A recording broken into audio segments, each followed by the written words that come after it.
Welcome to the Dealmakers Podcast, sponsored by Dealmakers Institute. This podcast is dedicated to exploring and uncovering exciting deal-making truths with those who are making it happen every day.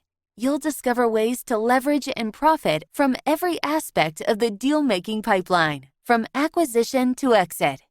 And now, the founder of Ribbon Equity and one of the leaders at Dealmakers Institute, your host, Bentley Jean. Hello, welcome to Dealmakers. I'm your host, Bentley Jean.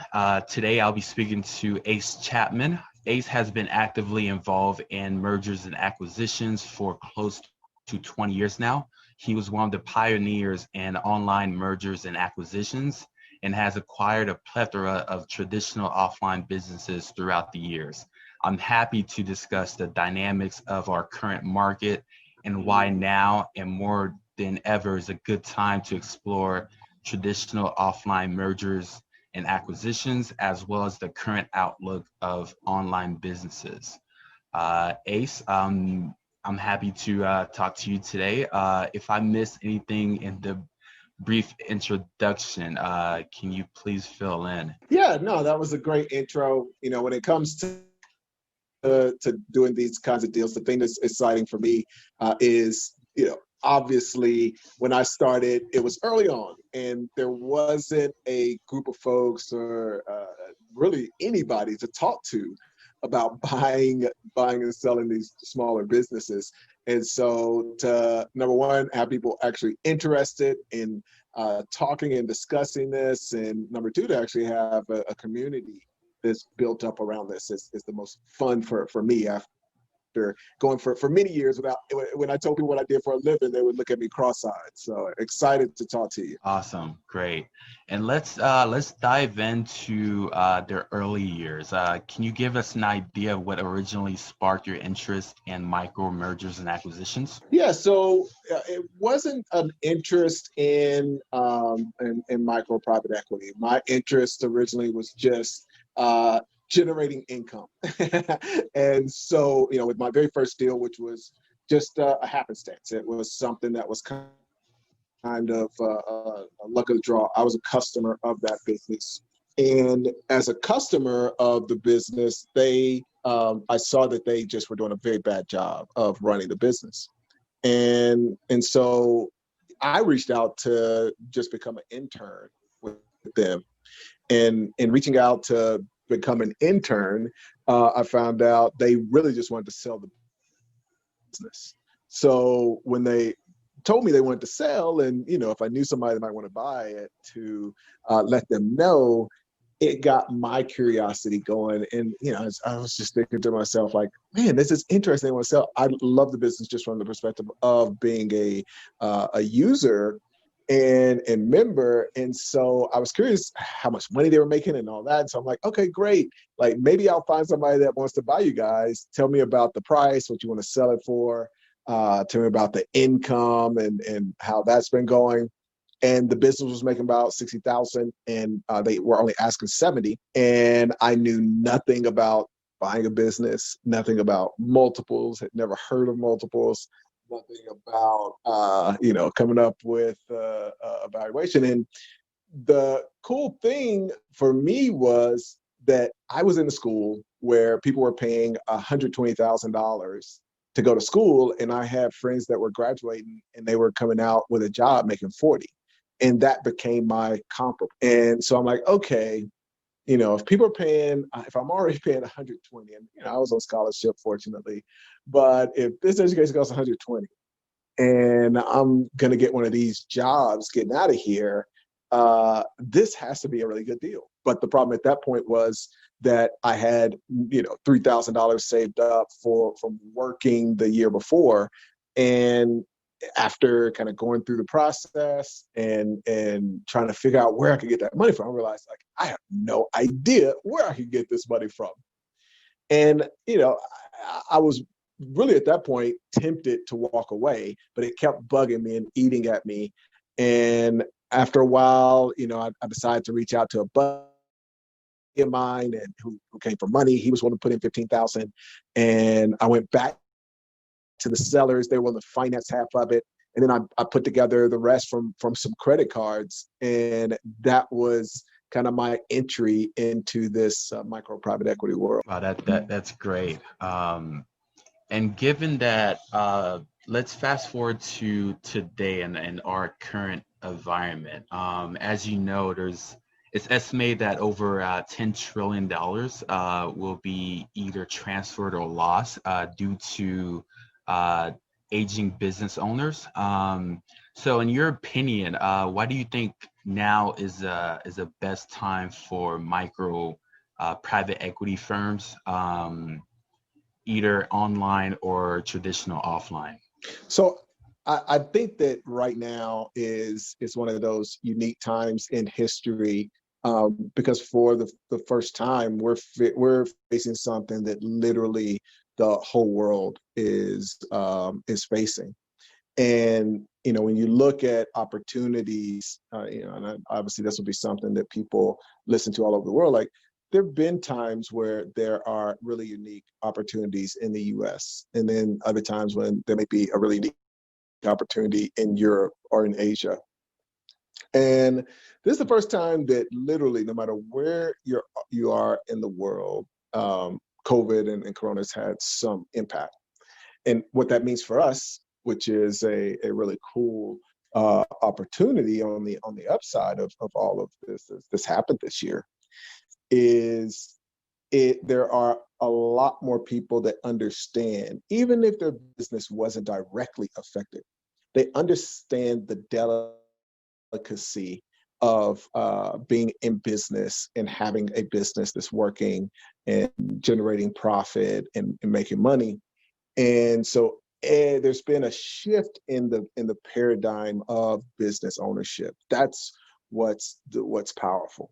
It's not just, oh, okay, there's a lot of businesses that are going to go out of business and they have assets. Obviously, all that's the case. There are a lot of businesses that are going to go out of business. There are a lot of those businesses that have assets and, things that even without the business operating, that you can go in and take over. There's obviously opportunity to go in and restart that business, or buy it as the owners were ready to walk away and just get a no money down deal. All of that is definitely the case. But I think the bigger thing is, for every business owner, there's a paradigm shift of, okay, all of this could slip away in a moment. And, I know just personally, there would be times where I was talking to a business owner, and the business owner would kind of say, maybe I'll sell next year. Maybe I'll sell again the next year. Maybe I'll wait till next year. And it's kind of this endless thing. And in a lot of cases, those businesses will slowly die. But I think when you have this abrupt end to a lot of businesses, I think we are now, as I talk to business owners, as I hear clients that are talking to business owners, whether they realize it or not, it's like the environment and the psyche around selling a business has created a lot more motivated sellers than we've seen ever before. And so I think for those folks that are looking at buying a business, this is the time, because, maybe 5 years from now that things have calmed down, it's a little bit different, people tend to forget, and that attitude shifts back to what it was 5 years ago. Absolutely. And in addition to that, right now, we're in an unprecedented time in the industry where interest rates are near zero. There's been massive influx of liquidity in the markets, and uncertainty to revenue streams. So can you walk me through your methodologies of making sure you're pricing your deals accordingly? The really great thing, and I think it's cool. I was just talking to a guy who's in investment banking in Dubai today, and I know you're in investment banking, and it's so funny as I talk to people that look at this space. I think about Brett, who's one of our clients that went through the program years ago and was working at Goldman Sachs. And the interesting thing in this space is what's more or I guess the first thing is understanding that we're buying things that are 2 to 3 multiple. And so when you compare that to traditional traditional private equity, they're literally buying it at a 7, 8, 9 multiple, sometimes higher. And so when you compare those two, when we get people from like the traditional, it's like, what in the world? This is crazy. I gotta buy some of these things. Like, this is outrageous. And for me, what's funny is, I mentioned that first deal where it was making $60,000 a year, and they sold it for 70,000. And in that case, it's just literally slightly above a 1 multiple. Now, at that point, over the course of those 10 years, when things, and it's also interesting, we didn't even call it a 1 multiple. We called it a 12 or 13 multiple, because the multiples were so low that we measured them in months. And you'll still see this is the case with a lot of internet deals and brokers that have been around for a long time. They still measure it in months. That came from the fact that you could literally buy a 6 multiple deal, which traditionally would be a 0.5. But instead of calling it a 0.5, there were these deals that it was rare for a deal to be over 1. So you're starting at that foundation, which is you can buy things at such a low multiple that the real focus becomes, how strong a business is this? And the second focus becomes, how can I grow this? And if you're getting into the business, this is one of the things that I'm always preaching to clients is, it's not that we're buying these assets and we're trying to sit back and collect money off of them. We're buying these assets because they're a springboard. They're a platform. And so the more important analysis becomes, how do I use this as a platform to start more businesses? It's basically like you're getting to jump into a race that is already where you already have a head start. So while everybody else is starting from the finish line, they're at the finish line and you're halfway around the track, and they shoot the gun and it's like, okay, off to the races. But that doesn't mean you just walk. It's like, oh, I'm already ahead by half the track. So, I'm a focus my time on analysis and, what we call analysis paralysis and just trying to figure things out and all that. It's like, no, like, hey, like, this is a race. Like, it's time to run. It's time to go. Like, it's time to take action, because that you've gotten the benefit of that head start. And probably the biggest downside is that most people that do come into this space, they jump on they kind of jump into the race and they start walking, because it's like, okay, well, let me make sure, is this okay? Which is like against the entrepreneurial spirit. And so it's more about combining those two things. The reason that when you're looking at a traditional private equity type of, and it's really interesting, like when I think about those past clients that came from that world, what they end up doing is they end up taking action really quickly, because they just see it. They see, oh man, like, okay, what's the downside risk? What's the upside?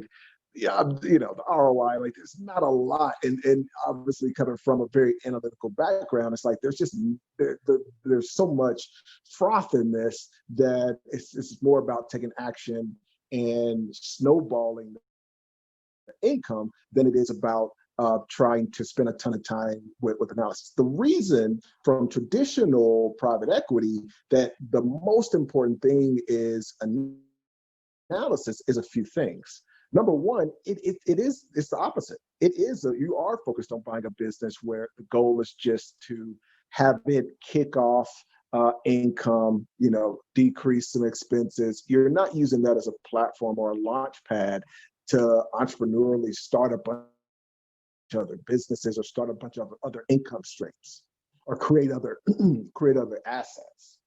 Your goal is very simple. Your goal is we want to find something that we analyze a point that it is almost just guaranteed that it's going to give us this 10% return over the course of these 10 years.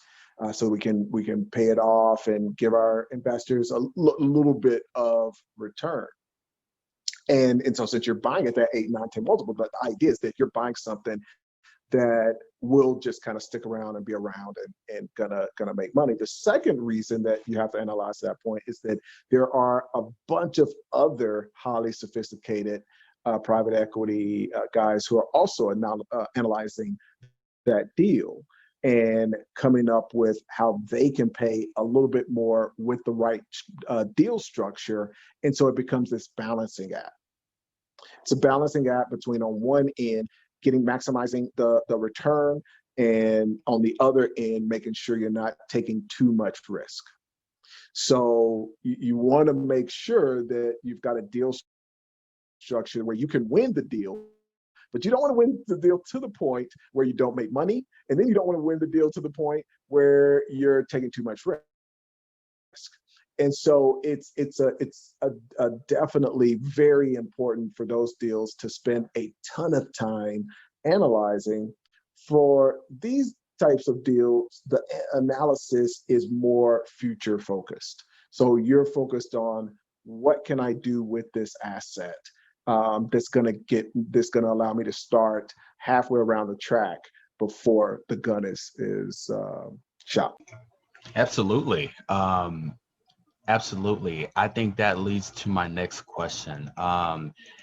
As we speak about the bigger private equity firms and even bigger players such as Red Venture and Thrasio entering the space and acquiring businesses at higher than market multiples, where do you see the quality of deals in terms of the micro deals between $1 to $10 million of EBITDA? Where do you see the quality of deals heading, given that an owner that wants to sell, right? They know there's bigger players out there that are willing to pay higher multiple. Yeah, multiples are going up 100%. I think, that should be the other part of this that creates urgency for people. And again, I think it is important to distinguish between offline deals and internet deals. So when you're talking about Thrasio and those guys, we're not talking about offline, because that market and some of the things I said before apply to offline. This is specifically for online. And when it comes to online businesses, like I get calls from these firms, like they're trying to figure out, how do we get into this place? And they can't believe that a deal is sitting on the market that is for sale for 3 multiple. It's just outrageous. They're just coming in. It's like, yeah, we'll just take it. Like kind of what I said before, like not a bunch of analysis, not a bunch of this. Like, yeah, we'll take 3. Like, we'll go to 4 multiple. You know what I mean? Like that's like a 50% discount for a lot of these guys. And so, like I said, when I started, things were normally selling for below a 1 multiple. Which I didn't even know this. When I bought my first deal, and it was a 12-monthly multiple, I didn't know that they felt like they were getting over on me. That's why they were willing to finance it and all that, because a lot of deals at that point were selling at 6 or 7 monthly. So I'm thinking like, man, this is the greatest deal ever. Once I really got into the space, I didn't know what I was doing. I realized like, oh wow. But fortunately, I used that deal as a launch pad. When I bought it, it had 10,000 members. By the time that it did end up dying, but I made way more than my money back. And, we had over 200,000 members that we were able to sell at that point to Ameritrade, which was later bought by TD.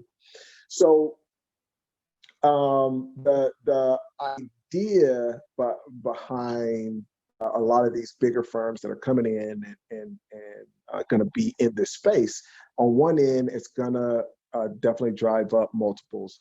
But I think on the other end, we have an opportunity right now, before they're figuring out how to play in this space, to still get these get these deals. And again, I talked about my friend who is in Dubai. I'm like, he doesn't know anything about the space yet. Came across a deal. It's like a $9,000 deal. It's like, all right, I'm about this. You know what I mean? It's not, like, let me figure it out by taking action. And I think that's probably the biggest lesson for folks is, whatever your level is, maybe your comfort level is 9,000. And that's one of the exciting things about the internet deals is that you can get in a small way. And so, when people join our Deal Makers program, that's what we're pushing them. We're giving them all the tools so they can make smart decisions that are in line with their financial capacity. But at whatever level your financial capacity is, the important thing is taking action and starting to learn for two reasons. Number one, the quicker you start to learn, the more you're going to benefit from the space. And number two, the tide is rising. And, as we all have heard the saying, rising tide raises all boats. By getting into deals as these multiples are going up, that's been one of the things that I've benefited from over the years. Is just no fault of mine, wasn't my talent in some of these cases where it's just like, no, like, I was buying deals at a 1 multiple, and then I was buying deals at a 1.5 multiple, then I was buying deals at a 2 multiple. So as this is going up, like that 1 multiple is now, even if I didn't grow it, is more than double, triple. So it's definitely going to continue to rise. So having deals that make sense, that you're going to use a platform, that you're going to grow, that becomes the first benefit of just like building wealth, literally generational wealth. Is I start this with a platform, it's got 10,000 members, like the Cool Wall Street deal, and we 20x that. Now this business is worth 20x what it was. We bought the deal, we did the deal with very little down, and in that case 300,000 of my dollars were put into that business. And so as we 20x, it becomes a 2000x because the initial amount was so low. And so that's something that you can still do today. The other benefit is what we've been talking about as far as the increase in multiples, and now you double those. So with this combination of everything that's happening in the space, you mentioned the low interest rates, being able to access capital so that you can have little to no money into the deal. All those things come together to create a really amazing environment for buying and selling these deals. That's great. I completely agree. And that leads us to our next question, which is, can you spend some time explaining the micro mergers and acquisition model, and how do you plan to develop it over time? So it's funny because a lot of people, we talk about the micro private equity or micro mergers and acquisitions, and it's the same. There's no additional kind of I guess change from buying and selling businesses.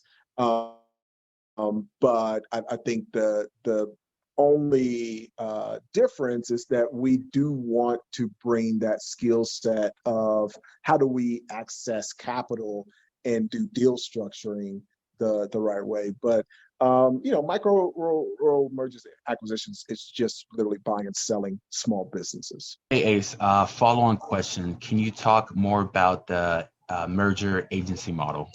Yeah, so this is something that I love, and it's a lot different from even merger acquisitions or the private equity model or any of these other things. It's we live in a world now where businesses have to act like larger businesses. We come from a place where most businesses were small businesses and everybody was an entrepreneur. You had the farmer, you had the shoe person, you had the goldsmith, all of these folks that they were entrepreneurs, and there are very, very few big businesses. And now we live in a world where everyone's connected. Everybody has access to information and access to the same marketing tools you have, access to have things made in China. And it takes thinking like a international conglomerate in order to survive today. Apple wouldn't be what it is if they didn't acquire businesses. I actually have a friend of mine who sold his business to Apple and got to meet very briefly, but did get to meet Steve Jobs. And it was very clear all the way up to the top that them acquiring businesses was a crucial part of what they did as a company. It would not be what it is today if they weren't out there acquiring businesses. And Steve Jobs has famously said, somewhere out there, there's a kid in the garage working on something that's going to put Apple out of business. I got to find him and buy the business before he does. And same thing with Mark Zuckerberg. We've seen it on a large scale with WhatsApp, with Instagram, with them wanting to take over Snapchat. But what we don't see is the thousands of small little businesses that they're acquiring on a constant basis. I say all that to say that if you are a small business, one of the ways to ensure that you're going to be around for the long haul is to acquire your competitors and acquire businesses that are complementary to your business. By doing that, you kind of stay ahead of the game. So not only do you get the benefit of what we've talked about with the multiples and getting the right financing and using those businesses as a platform, you get all those things, but now you're protecting your business from what is inevitable for every business out there who doesn't do this strategy, which is every business is going to go out of business. So as a merger agent is kind of what I call it, or becoming and building a merger agency, you get to go out, connect with businesses, and help those businesses acquire their competitors, acquire complementary businesses, and you get a benefit of getting equity in both businesses by helping them, getting paid for those transactions. And it's just a really great low-risk model to get into this space and start to take advantage of some of the opportunities that we've been talking about this whole podcast. So it just ends up being a major win for you, and a major win because you're able to help these small businesses that right now could use all the help they can get. Thank you, Ace. It was great having you on the Deal Makers podcast, and we look forward to having you on soon. Awesome. Thanks so much for having me. Thank you for listening to the Deal Makers podcast. We hope you enjoyed diving deeper into our guest story and insights on deal making with our host, Bentley John. Right now, there is a tremendous opportunity in the mergers and acquisition space for small and medium-sized enterprises, as it is estimated that in the next 20 years, over $10 trillion will be transferred or lost. To learn more on how to capitalize on this opportunity, visit dealmakersinstitute.com or maspecialist.com.